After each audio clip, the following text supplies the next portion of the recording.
আসসালামু আলাইকুম দর্শক, সবাইকে আবারও আমন্ত্রণ জানাচ্ছি বাংলাভিউ লাইভে। আপনাদের সাথে আমি যুক্ত আছি নাজাত আহমদ পুরকাস্ত। আমার সাথে ক্যামেরা আছেন আহমেদ রুবেল। দর্শক, আর কিছুদিন পর পবিত্র ঈদুল আজহা।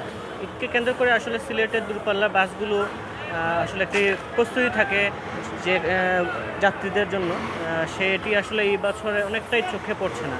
কারণ দূরপাল্লা কিছু সিলেটে বন্যার কারণে আসলে যে ঘরমুখী মানুষ আছেন বা সিলেটের বাইরে যারা আছেন তারা কিন্তু অনেকটাই আগেই চলে গেছেন বা তারা আসলে এবার বিভিন্ন কারণবশত যেতে যাচ্ছেন না। আমরা আছি এখন সিলেটের কদমতলী বাস টার্মিনালে। আমরা একটু দেখানোর চেষ্টা করবো আপনাদের সিলেট ঈদকে কেন্দ্র করে আসলে সিলেটের যে বাস যে সার্ভিসগুলো আছে, দূরপাল্লা বাস সার্ভিসগুলো আছে, তারা আসলে কী ধরনের প্রস্তুতি নিয়েছেন বা তাদের যাত্রীদের চাপটাই বা কেমন, বা তারা কি করছেন এই যাত্রীর চাপ সামলাতে। আমরা কথা বলবো এখানে যে আমি আছি শ্যামলী বাস কাউন্টারে। আমরা কথা বলবো এখানকার যে ম্যানেজার আছেন ওনার সাথে, জানার চেষ্টা করবো আসলে ওনার কাছ থেকে সার্বিক বিষয়গুলো। আচ্ছা, আমাকে বলবেন আসলে ঈদকে কেন্দ্র করে আপনাদের আসলে কী ধরনের প্রস্তুতি আছে?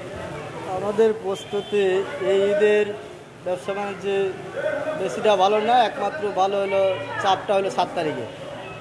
বিশেষ করে 7 তারিখের শুরু হিসেবে আমরা 7 তারিখের যে চাহিদাটা 7 তারিখেই। আর বিশেষ করে এবার যে বন্যার কারণে আমরা অতিরিক্ত গাড়িও ধরতে পারিনি, আর যাত্রী যা ছিল বন্যার আগেই কিছু সবাই যার যার মতো বাড়িতে চলে গেছে। এক্সট্রা গাড়ি আমাদের যে আজকাল এখনও সিট দেখা যায় যে অনেক সিট খালি রয়ে গেছে, সেই ধরনের কোনো চাপ নাই।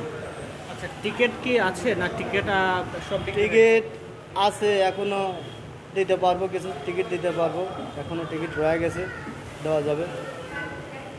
এই ধরনের কোনো যাত্রীর কোনো চাহিদা নেই। যাত্রীর চাপটা আসলে কখন থাকবে? আর ঈদ তো আর সামনে আর কয়েকদিন আছে, এই যাত্রীর চাপটা আসলে কবে থেকে শুরু?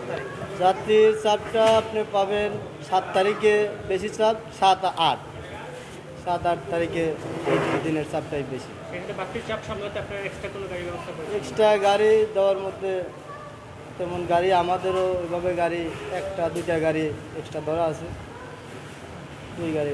বন্যায় কি আপনাদের গাড়ি বা রাস্তার ক্ষয়ক্ষতি হয়েছে, সে কারণে কিছু হয়েছে? বন্যার কারণে গাড়ি ক্ষয়ক্ষতি হয়েছে? না, বন্যার কারণে আমাদের গাড়ির তেমনই হয় না, কিন্তু যাত্রী ভোগান্তিটাই বেশি হয়েছে। দর্শক, আপনারা যেমনটি দেখছিলেন, আমরা কথা বলছিলাম এখানকার যে বাস কাউন্টারের যে ম্যানেজার ছিলেন ওনার সাথে কথা বলছিলাম, জানার চেষ্টা করছিলাম আসলে সিলেটের যে ঈদকে কেন্দ্র করে তাদের যে বাস যে সার্ভিসগুলো যে প্রস্তুতি, সেই বিষয়গুলো দেখানোর চেষ্টা করছিলাম। তারা যেটি বলছেন সেটি হচ্ছে যেহেতু সিলেটে একটু বন্যা হয়ে গেছে, সে কারণে আসলে যাত্রীরা আসলে তেমন কোনো চাপ নেই। সেক্ষেত্রে বাড়তি চাপও তারা সামলাতে পারছে না। টিকিট আছে, এখন পর্যন্ত তারা টিকিট বিক্রি করছেন। আগামী 7 তারিখ পর্যন্ত তারা যদি বলেন 7 তারিখ আসলে যাত্রীর চাপ, 7-8 তারিখে যাত্রীর চাপটা একটু বেশি থাকবে। বাংলাভিউ লাইভ এখানে শেষ করছি। আগামীতে আবার দেখা হবে। ততক্ষণ সবাই ভালো থাকুন, সুস্থ থাকুন, বাংলাভিউর সাথেই থাকুন।